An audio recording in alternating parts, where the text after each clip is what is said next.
Hi everyone, my name is Anna Mukhartova, and this is the training for the Heidelberg MLA150 in the PNF. The Heidelberg is a direct write lithography tool, and it's one of the most popular tools here in the PNF. Why is it so popular? Well, first of all, it's a maskless aligner, meaning that you don't need to make a mask in order to expose your pattern. Designs can be converted and exposed directly onto the wafers. That makes it very easy to implement any changes to your device.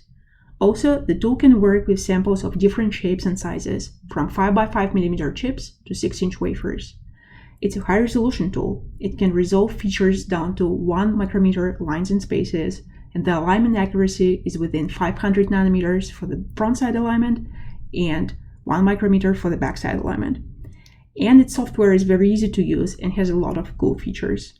In this training, I'm going to be showing you how to set up the job, how to convert the design, how to load the sample, and stuff like that.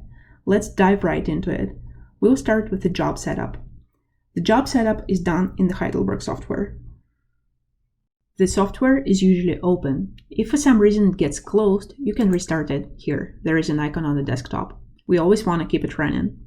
So the first thing that you need to do is to download and save your design file in the designs folder. If you double click on it, you'll see that there are different folders that correspond to different design formats. So for example, if you have the GDS2 file, you would save it directly here. Please do not create your own folders inside of this folder because the system just won't see them. Just save it directly in here. A couple of notes about design files. You can use any CAD software to draw a design, or you can script it, for example with Python. The main thing to remember is that all shapes in the design should be only polygons or closed polylines. Please do not cross polylines and do not create double vertices. It will lead to data errors. If you want to add text, it's easy to make with the polygons too. As for the design file names, keep it short and only use letters, numbers, and underscores to prevent potential conversion errors. The most common formats are DXF and GDS2, and we'll cover the differences between them later in the training. Now let's go back to the main menu. When a previous user finishes their job parameters become grayed out, and you have two options here. First, if you click Restart Job, it will reload exactly the same job parameters and will expose exactly the same job onto the substrate. The second option is to click the New Job, and it will erase everything from the job setup, and you would have to start your new job from scratch. To set up a new job, you need to follow this workflow, and we'll start with the job name. A lot of people just leave the name default, they don't change it, but you certainly can if you wanted to. And this will make it easier for you to find the job in the future if you wanted to check the parameters that you've used. Exposure mode, there are 3 modes here in this system: standard mode, serious mode, and draw mode, and we'll cover the first 2 in this training. We'll start with the standard mode. Substrate template. So if you double click on this orange box, you'll see the list of the substrates that we have here. And if your substrate has some weird dimensions that are not here, you can always use automatic rectangular and automatic round. The tool will measure the substrate dimensions for you, and it works pretty well. I'm going to go with the wafer 4-inch. Okay, and then the next thing is the layer. So to define the layer, first you need to select the laser. So just click here, and you see there is 375 nanometer and there is 405 nanometer laser. Just pick one based on your process, based on the photoresist you're using. For example, some resists like SU8, they're only sensitive to the 375 nanometer wavelength, while others are sensitive to both lasers. So just pick one based on your process. I'm going to go with 375 nanometer laser, and keep in mind if a previous user used a different wavelength, you may need to wait for about a minute before the laser is switched. Okay, and the next thing is the design. Again, double click on this field and you'll see the list of the designs that have been converted. The nice thing is that you only need to convert your design once unless you need to make any changes to the pattern. So once you've converted it, then you can just load it and expose it as many times as you want. And this brings us to the next part of our training, which is the conversion. So to convert a new job, you need to click here, Convert Design, and it will open the conversion software. Then you click on this icon to start a new job. You rename it and then you hit OK. Then you need to add the source file. These are the options that we have, and we'll start with the DXF. The easiest way to find your file is to display details and then sort by date. So if you've just saved your file in the designs folder, it should appear here at the top. I'm going to go with the pattern 1.dxf. One thing to remember when working with DXF files is that DXF has unitless specification. It doesn't assign units to your design, it only assigns values. But here in the conversion software, you see DXF units are nanometers. And you need to know which units you use to draw your design. So if I open that pattern, and if I just move the mouse around and look at the coordinates here, I can tell that this is in millimeters. The units of this design are millimeters. That means that this number is correct because 1 millimeter is 1 million nanometers. But if my design was drawn in microns, I would have to change this number to be 1000 to make sure that the coefficient between the DXF units for the conversion and the units of my drawing is correct. Okay, so this is a million for this case. Then you have these X and Y scaling factors. You can shrink or you can stretch your design, which is especially useful if you're writing a reticle for the stepper, because stepper is a 5x reduction stepper, and then you can just have your pattern in 1x and you shrink it stretch it 5 times here in the conversion software for the Heidelberg. Then you can mix and match layers here. If you have multiple layers, you can unselect them all, select the layers that you want. You can cut some layers out of other layers and stuff like that. So layer 0 is empty in this design, and I'm just going to select layer 1 for now. And then you can either click create or create default, that doesn't matter. So, and then you should look here. Ideally, you should see no errors, no warnings. But if there are warnings, that's okay. The tool will proceed. It will expose your pattern. It will convert it just fine. But if there are errors, that means that something is not right with your design and you need to go back and correct it. Okay, so next thing that you normally do is click here, Viewer. It will show you how your design is going to look after the exposure. Sometimes you'll see this black screen and nothing will show up. You just need to zoom in and out with the mouse wheel for it to display properly. Okay, so in this image, black is going to be exposed. That means that in case of positive photoresist, black areas are going to be developed out. And the white areas, this is where the photoresist will stay. This is for the positive photoresist. You have a few options here in the viewer. First, invert. Okay, so it just changes the polarity of the pattern and it shows you how the inverse polarity is going to look like. Second is XOR, which doesn't do really anything for this pattern. But what it does normally is if you have two features that overlap, it will expose everything but the region where they overlap in. And I can show you the picture in a sec. So, but this is the viewer. It doesn't do anything to the actual design. If you wanted to implement these changes, inversion or XOR, you would need to go back here to this menu and then select them here. So XOR and invert. Okay. Always use high quality mode. You can use fast mode only if your features are giant, like if you can see them with your naked eye. But it's normally not worth it, and you should always use the high quality mode. The next thing is the borders of the design. So it's important just to check if they make sense, if the design size is what you expect it to be. For example, if you're seeing some nonsense numbers like minus 15,000 or like minus 5,000, that means that the units in the options of the DXF files weren't correct. So that means you need to go back and change them. But this makes sense, you know, like 5 by 3.7 millimeters. That's what I'm expecting. The next thing is automatic centering. So you see, if I select it here, it doesn't do anything to the offsets. And that's great because I always tell people to center their designs at 0, 0. Especially if you have multiple layers and you need to do alignment, this will save you a lot of trouble. Because if you have multiple layers and they're not centered at 0, 0, you convert each layer individually and then you center each layer and they have different offsets. That means that you need to do the math, and chances are you don't do the math right, and then this is the reason of like 95% of misalignment errors when it comes to it. So just save yourself from this trouble and center everything at 0, 0 always, and you always have the perfect alignment. But if you only have one layer and you forgot to center it at 0, 0, you can select this option and it will offset. It will put offsets for X and Y to make sure that your pattern is exposed exactly at the center of the substrate.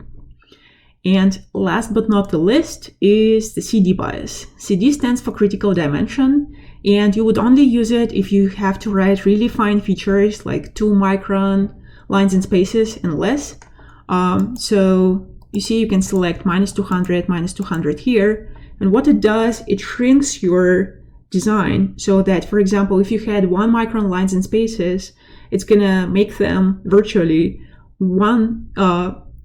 800 nanometer lines and 1.2 micrometer spaces, so that when you expose them, they, because it's an array of lines and spaces, they naturally come out overexposed due to interference effects between these lines that are very close together. So in this case, they come out overexposed, and instead of 0.8, 1.2, you'll get 1 and 1 as you wanted to. And when you're using CD bias, it gives you more process latitude, meaning that you have a larger range of exposure doses that work to resolve the lines that you want. Okay, and polymerge, only use this option if you're experiencing a flagging issue. So far, we've only seen it for like 2% maybe of the designs.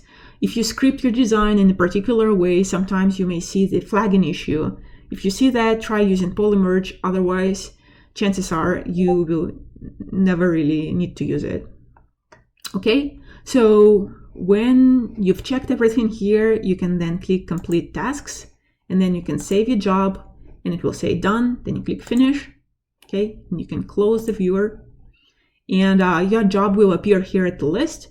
If it doesn't appear, you can just click anywhere on this screen, and it will update the list. Okay, so if you wanted to convert the GDS2 file, you do the same thing: convert design, new job 00, GDS2. Okay, same thing, just sort by date. And I'm gonna go with this file. Okay, so you see this file has multiple layers, and what's important with the GDS2 file is that you need to make sure that you select the top cell. So it's not clear from the cells names which one is the top cell. So, and I'm just gonna go and open that design in the K layout, and you see the cell number 2 is the top cell. Okay, so if I were to select cell number 3 as suggested by default, it would only display a tiny thing that is not even visible here. So with the GDS2 files, make sure to select the top cells. So cell number 2 in this case, and then again, you can select the layer and then just create default, and it's the same thing. Okay, I'm gonna close this for now. Once the job has been converted, you can just double click on it in order to load it. Okay, so you see now everything is in green, the job has been set up. Now we can just go ahead and load the substrate. So if you click here, the tool will move to the load position and it will tell you what you need to do. So basically you just need to open the window, put your sample on the stage, turn vacuum on, and then close the window. So I'm just going to show you how to do that. To load your sample, you need to open the Heidelberg window, and you do that by pressing this red button. And there is also this yellow button here that just turns the light on and off inside the chamber so that you could see better. And this is the stage. So if you have a rectangular sample or a sample that is a weird shape, you just place it directly here at the center of the stage. Then you turn the vacuum on, and then you close the window. If you have a small sample that is less than 1 by 1 centimeter, you use this guy and you just gently push it into the stage. And then you place your sample in that opening right there, okay? And then you turn the vacuum on, and then you remove the tool and then close the window. If you have a wafer, you would use another tool, this one. And it also fits into the stage if you gently push it in. And you'll notice that it moves and clicks in the position. So if you make 3 steps, 1, 2, 3, this will correspond to a 4-inch wafer. And each additional step will correspond to plus 1 inch in the wafer size. So you take your wafer and you align it with the flat side against this adjustment aid. Okay, like so. And then you turn the vacuum on, and you remove this adjustment aid. Okay, and then you close the window, and that's it. The substrate is loaded. Once you've loaded your sample, you can just click continue, and it will move the stage to the center position, and it will ask you to verify if the substrate has been placed under the right head, because it will start focusing on your sample, and you want to make sure that it focuses directly there and not somewhere else. Once you've verified that, you can click continue again, and the tool will start focusing on the substrate, and after it finds the focus, it will start searching for the substrate edges. It's needed to verify the substrate dimensions and to find the substrate center. So the tool should find all 10 edges. If it fails to find the edge, that usually means that there is something on the backside of the wafer, like photoresist, so you would need to unload the sample and clean the backside. So if we switch to the other monitor, you will see how it actually does it, how it moves back and forth. And you're seeing some features here because this wafer has already been patterned. Okay, so if we move back, so you see now it found all 10 edges, and this brings us to the final exposure screen. Okay, this is the image of your substrate, and this is where your design is going to be exposed relative to the substrate center. For example, currently we are at 0, 0, but if you wanted to expose the design anywhere on the wafer, you could certainly do that. For example, if I wanted to expose it right here, I would need to use this stage control menu, and I would need to put, let's say, 30,000 microns in Y. And then if I click on this button, it will move camera here, right? And my current coordinate becomes 0, 30. And then if I click set 0, it will bring the design here, and my new coordinates are going to be 0, 0. So this is my new substrate center. This is where you enter the dose and focus. So focus should always be 0. Sometimes it does change, but if it changes, the PNF staff will let you know. Pay attention to the Heidelberg sidewall. This is where we post the most relevant, the most recent focus value, but it should always be at 0 pretty much all the time. The dose, this is something that you need to know based on your process, based on the photoresist you are using. Just refer to the PNF wiki for the starting point for your process if you're not sure which dose to use. But yeah, this is where you enter the dose number, and this is your last chance to check everything, that the design is okay. This is the job that you want to expose, the size is correct, the dose is correct, stuff like that. So if you've noticed that you need to make changes, for example, you've realized that you wanted to expose a different design, what you can do, you can click here, Setup Job, and it will move you back to the setup screen, and then you can go ahead and pick a different job. And instead of loading the substrate again, you can click here on first exposure, and it will bring you directly back here. Okay. Let's go back and change it back to the job 00 because it's a smaller design, so it will take less time. So you see it only has 44 stripes. So this is how the tool works. Pretty much it splits your design into stripes along X direction, right? So it exposes one stripe in Y and then moves in X, exposes another stripe in Y and then moves in X again.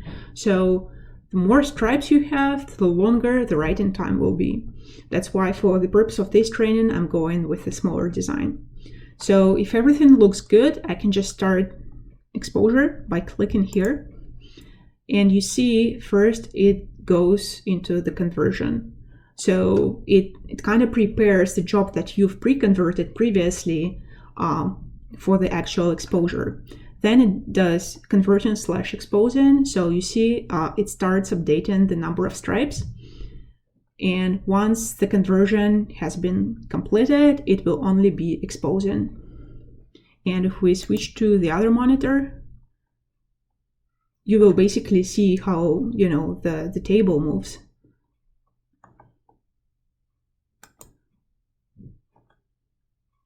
Okay, so once it's done, it will ask you if you want to unload the sample. And usually you want to say yes, but I will say no. Okay. So after I said no, this substrate is still loaded, and what I can do now, see the job that I've exposed is grayed out, but if I click restart, it will load exactly the same job, and then I can click first exposure and move somewhere else and expose that job anywhere else again if I wanted to. So now I'm going to show you the series mode. So select series here. And normally you would see something like this. So you need to define the substrate template, laser, and the design. Let's do that. 375 and the same design. And series template, I always leave it in manual. That means that you can set up the series parameters right before you start the exposure. So why do you need the series mode? Well, for example, if you're developing a new process and you're not sure which dose to use, you could run a dose test in the series mode. Or if you wanted to optimize the focus for your particular process, you could also do that in series mode. So we can skip the load substrate again and just get here directly. And see, currently we are in the dose mode, but there is also a defoc and dose and defoc.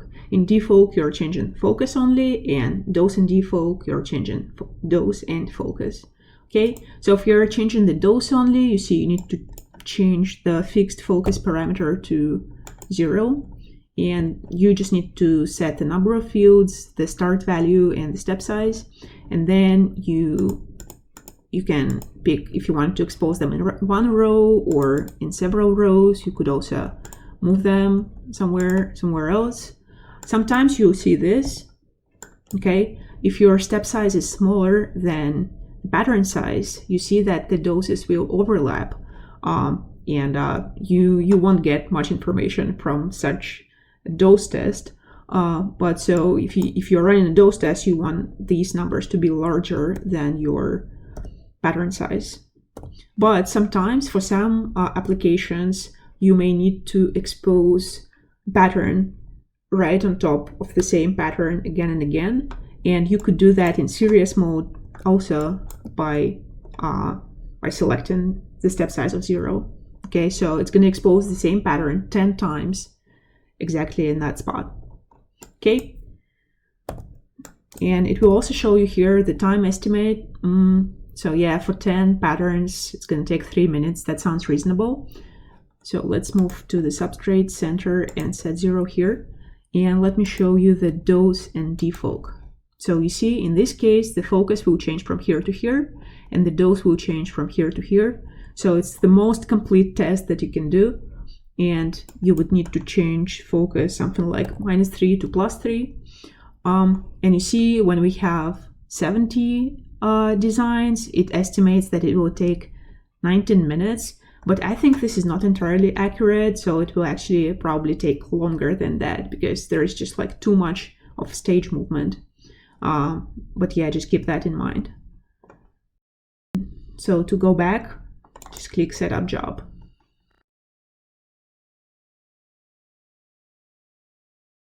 Finally, we're going to cover the alignment procedure. So the tool can do the front side alignment and the back side alignment, and they are very similar in the way we set them up, but the only thing you need to remember for the back side alignment is that you can only put the alignment marks in the certain locations on the wafer, because you need to put them where the backside camera can actually see them in those openings in the stage. Here is the picture showing what I'm talking about. So to set up the job, you need to click here. Again, it's the same thing, and you select the substrate template, but then you need to add another layer, or you can add several layers if your job has several exposures. So, and what's important is that you need to select the layer that you're going to be exposing, okay, kind of highlighted here. And then again, just select the laser, select the design, and you see here we have the new box, alignment settings. If you double click here, you'll see the list of the alignment marks positions, and we need to create a new alignment marks file by clicking new here, and this is where you enter the name and select the front side or the back side alignment. We're going to do the front side, and here you need to specify the locations of your alignment marks. You can have up to 8 alignment marks here, but it's not really necessary. 2 alignment marks are enough usually, especially if you put them on the same horizontal line, like let's say y = 0. All right, so where do you get the alignment marks locations? From your design file. So if I open my file in KLayout, I can just zoom in and find the position of the alignment mark, and then just look here on the coordinates. So it's about -41,000 and 256, and the other one is symmetrical. Okay, and then I just enter those numbers here. No, the first one is -256, 41,000, 256. All right, and select high resolution. So we always want to use high resolution camera for alignment. And rotation correction is the only standard option that we apply, but if you want, you can do scaling and shearing as well, but rotation is the must. These are optional. And then you can just save it, and it should appear here in the list. If it doesn't, okay, sort by date. Here, test. Double click to load. Okay, now we can load the substrate again. If your substrate is already loaded, you can just jump straight to the alignment. If not, you need to go through the loading procedure. Okay, so here in the alignment screen, you'll see the locations of your alignment marks, and this is where your design is going to be exposed. So if I click here, move to the first cross, you see that the camera is here, is looking at the first alignment mark. And let me bring both monitors onto the screen. All right, so this is my alignment mark location. If sometimes you move to the first cross and you're not seeing your alignment mark, what helps is you can go to low resolution camera or even the overview camera. All right, and then you can navigate using these cameras. But the alignment procedure itself should always be done in high resolution mode. Let me switch back to the single monitor view. Here you see alignment mode, and there is cross alignment and there is manual alignment. Cross alignment is an automatic alignment, and it works very, very well. But to use that, you have to have alignment crosses. The ones that I'm using, they are 10 microns wide and 200 microns long. Okay, and I'm just going to show you how the automatic alignment procedure works. And I'll click here on this measure button to find the cross, and then I'll accept position. Let me switch back to a dual monitor view. All right, so if I click measure, you see this is how it finds the alignment mark. and then you can click accept position and it will move to the other mark. See, it's not like entirely visible, but you can use these arrows to move around. Okay, and all right, so if your alignment mark got destroyed or if you didn't have any at all, that's not a problem, because you can always switch to manual alignment. And in manual alignment, you can use anything as your alignment mark. You could use like this corner, for example, but in my case, it's the center of this cross. So, and if you click measure, you see this crosshair, and you just need to align it as good as you can to your alignment mark position. All right, and then you click center cross and then accept position. All right, let me switch back. So here, see that this is pretty much the same exposure menu that we had before. We need to enter the dose, let's say 140, and focus, but now we also have the rotation correction. Well, you should always try to have this number as low as possible, because you'll just get more consistent alignment that way. Always try to keep it below 10 millirad. If it's more than that, you can just unload your sample, adjust its position on the stage, and then reload it and redo the alignment procedure. Okay, so yeah, now we can just start exposure. And it will apply this correction.